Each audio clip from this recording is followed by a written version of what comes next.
Untuk menjelaskan proses manajemen risiko di proyek, saya akan menggunakan sebuah analogi sederhana. Misalkan Anda ini pasca corona, kemudian Anda berencana untuk pagi-pagi jogging, ya. Kemudian jam 5.30 sudah keluar dari rumah, mulai jogging dari utara, kemudian masuk ke sebuah perumahan. Kemudian pada saat sekitar 15 meter dari perempatan perumahan tersebut, Anda terhenti sejenak. Ini 15 meter. Kenapa? Karena ternyata persis di perempatan itu ada seekor makhluk yang sangat Anda takuti. Sebut saja anjing begitu. Anjingnya duduk di perempatan, geleng-geleng, melihat ke sana kemari, kemudian mulai memperhatikan Anda. Jadi Anda adalah joggernya, kemudian di sini ada anjing yang sedang duduk-duduk dengan santainya di pinggir jalan. Suasana masih sepi, masih agak gelap karena 5:30 pagi, dan Anda berhenti di sana. Pada saat Anda berhenti dan melihat anjing, kemudian Anda mulai sadar atau tidak melakukan yang namanya proses risk management. Yang pertama adalah prosesnya tentu di drive atau dimulai karena melihat fakta. Fakta yang ada adalah, atau event yang ada adalah, ada anjing di perempatan jalan. Ingat bahwa fakta bukanlah risiko. Fakta tidak masuk dalam risiko karena uncertainty tidak ada di sana. Jadi fakta. Namun berbasis fakta inilah kemudian Anda bisa mengidentifikasi berbagai macam risiko. Begitu melihat, aduh, di depan sana ada anjing, maka kemudian tahapan berikutnya mungkin Anda tidak menyadarinya, tapi Anda melakukannya, yaitu mengidentifikasi risiko. Dan yang Anda lakukan adalah, karena ada anjing di sana, kira-kira apa yang akan terjadi nanti yang punya impact ke saya? Salah satunya mungkin kemudian adalah melihat bahwa digigit anjing. Inilah risiko yang teridentifikasi.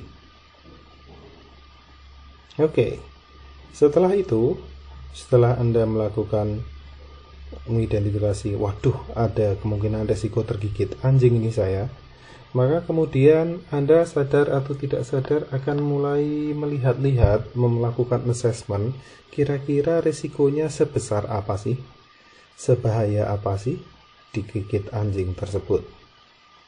Begitu dilihat-lihat assessmentnya, kemudian Anda bisa lihat bahwa, wah, ternyata anjingnya itu kelihatannya agresif banget. Makin lama saya makin mendekat, kelihatannya dia makin ngeliatin saya terus. Jadi saya punya keyakinan bahwa probability untuk digigitnya, ingat resikonya adalah digigit, maka probability-nya kelihatannya high. Oke. Di samping melakukan assessment probabilitas, wah kok kelihatannya digigitnya probability-nya high, Anda juga melakukan assessment impact. Gimana caranya melakukan assessment impact? Caranya adalah bertanya kembali. Jika anjingnya benar-benar menggigit saya, apa efeknya ke saya? Itulah assessment impact. Jika anjingnya benar-benar menggigit saya, apa efeknya? Jika Anda jawabnya, paling cuma geli-geli dikit gitu, berarti impact-nya very low. Tapi begitu Anda lihat bahwa anjingnya tadi di samping lihat-lihat kiri kanan kelihatan agresif, juga kelihatan bahwa anjing tersebut menunjukkan ciri-ciri memiliki rabies, anjing gila. Wah, berarti Anda kemudian yakin bahwa impact-nya juga high. Oke, kira-kira seperti itu. Jadi probability-nya high, impact-nya high. Terus Anda bilang bahwa oke, secara overall level resikonya adalah high. Nah, setelah melakukan assessment tersebut, Anda kemudian merencanakan kira-kira gimana ya merespon risiko yang tinggi tadi. Oke, rencana responnya bisa macam-macam. Kalau Anda anggap bahwa tadi ya probability-nya low, impact-nya juga low, maka respon Anda adalah udahlah, cuekin aja, dicuekin. Maksudnya, udahlah lanjut, jalan terus saja, cuekin, no problem. Itu namanya respon nyuekin.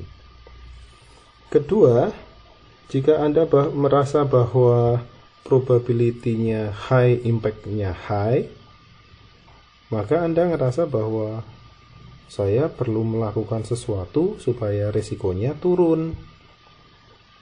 Itu yang biasa disebut melakukan mitigasi. Nah, gimana cara menurunkan risiko? Karena risiko memiliki dua aspek, probability dan impact, maka dalam contoh ini Anda bisa menurunkan probability-nya atau menurunkan impact-nya. Sebagai contoh, kalau ternyata entah somehow Anda itu sudah persiapan dan kemudian dari backpack Anda keluarkan baju yang tebal, persis yang biasa dipakai oleh pelatih-pelatih anjing itu, kepolisian.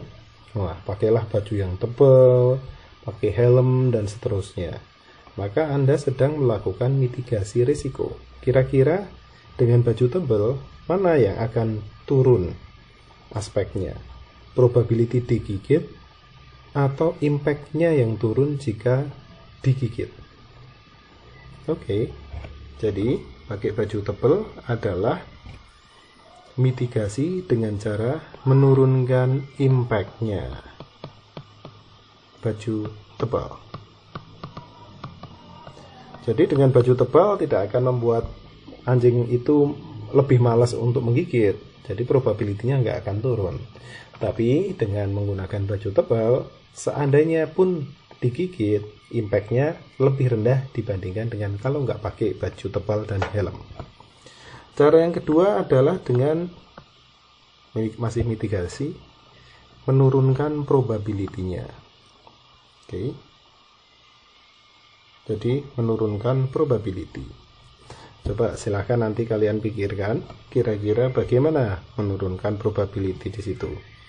Salah satu contohnya misalnya adalah somehow dari backpack Anda membawa tulang hewan. Nah, wah oke. Jadi dengan tulang ini saya akan lemparkan ke arah yang berbeda dengan arah saya. Maka sekarang terjadi mitigasi dari sisi probability. Kenapa? Kalau sebelumnya fokus anjingnya hanya ke Anda, dengan melempar tulang maka fokusnya jadi terpecah. Kira-kira probability-nya turun separuhnya. Misalnya seperti itu. Nah, dengan melempar tulang maka Anda juga melakukan mitigasi dari sisi probability. Kalau Anda nggak yakin banget dan kebetulan bawa dua-duanya, tentunya mitigasinya adalah pakai baju tebal dan helm plus lempar tulang tersebut. Ini yang disebut mitigasi. Menurunkan aspek probability atau aspek impact atau keduanya dari risiko yang ada tadi. Masih ada metode lagi yang lain untuk merespon. Jadi yang kita masuk di sini nomor 3 adalah begini. Kalau Anda ngerasa bahwa resikonya terlalu tinggi, gak ada hal lain yang bisa dilakukan, tentunya yang akan Anda lakukan yang nomor 4 ini yang kita sebut sebagai menghindari risiko. Caranya gimana? Ya udah, begitu setelah dipikirkan gak ada cara lain, kemudian yang Anda lakukan adalah balik kanan, gak perlu lewat jalur ini saja. Oke, itu yang kita sebut hindari atau avoidance. Avoid. Masih ada satu lagi. Di analogi ini misalnya begini, bingung ternyata Anda mau mitigasi nggak bisa, nggak bawa apa-apa, baju tebal dan sebagainya, yang dibawa hanya dompet isinya uang. Saat masih bingung di dekat perempatan, kemudian entah mengapa dari utara itu ada orang bawa gerobak mulai jalan ke selatan. Abang-abang tukang bubur. Oke. Begitu lewat di samping Anda, dia juga berhenti, kemudian Anda panggil dia. Kelihatannya tukang buburnya memang biasa ngetem persis di samping Anda. Jadi kemudian ngobrol. Bang, nggak ke selatan? Enggak, saya biasanya ngetem di sini. Oh gitu, ya udah. Mau nggak kamu jalan, abang jalan ke selatan sana? Kenapa sih? Gak apa-apa, jalan aja. Oh enggak, sini aja. Nih, tak kasih uang 50.000, abangnya jalan ke selatan sana ya bang ya. Terus saya mau ikut jalan tapi di sampingnya abang sebelah sono. Memang kenapa sih? Itu takut sama anjing. Nah, itu adalah contoh yang lain dari respon risiko.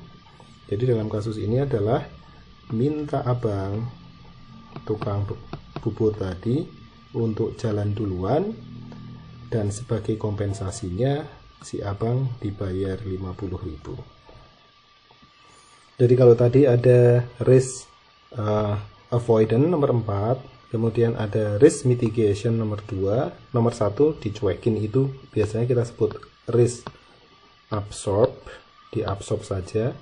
Maka kira-kira yang nomor 3 ini, yang contohnya dengan abang-abang tadi, kita sebut apa? Ada yang tahu?